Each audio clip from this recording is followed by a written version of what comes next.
أهلا وسهلا بكم متابعينا الكرام. في هذا الفيديو سنتحدث عن أهم تسريبات الحلقة القادمة من مسلسل دروب المرجلة الجزء الثالث الحلقة 13، وسنقدم أيضا ملخصا سريعا لأحداث الحلقة السابقة وهي الحلقة 12. لكن قبل أن نبدأ لا تنسوا الصلاة والسلام على سيدنا محمد صلى الله عليه وسلم، واشتركوا في القناة واضغطوا زر الإعجاب وفعلوا زر التنبيهات ليصلكم كل جديد أولا بأول. نبدأ الأحداث.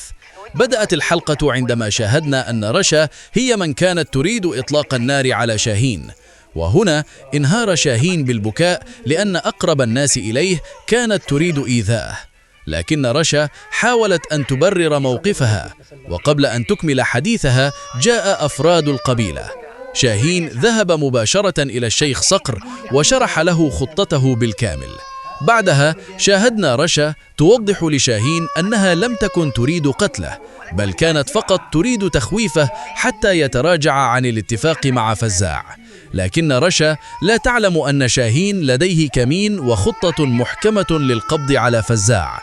أما بالنسبة للطف أخو زهرة، كمر بدأت تشم رائحة دخان منه، ولطف حاول أن يكذب ويخفي الأمر، لكن قصته بدأت تنكشف تدريجيا.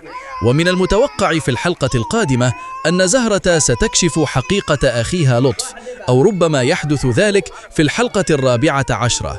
أما فزاع فقد شاهدناه مع رجاله وهم يحاولون نقل معدات مصنع المخدرات، وفي المقابل الشيخ صقر وجميع أفراد القبيلة تحركوا من أجل القبض على فزاع.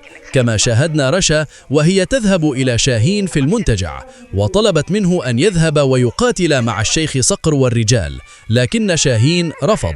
وهنا تصاعدت الأحداث حيث أمرت رشا بنات الديرة بأسر شاهين، وانتهت الحلقة عند هذا الحد.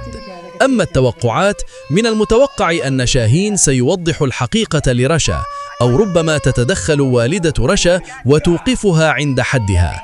كما نتوقع مواجهة قوية بين شاهين وفزاع، وقد نشهد هجوما كبيرا يقوده الشيخ صقر مع أفراد القبيلة ورجال الأمن ضد فزاع ورجاله.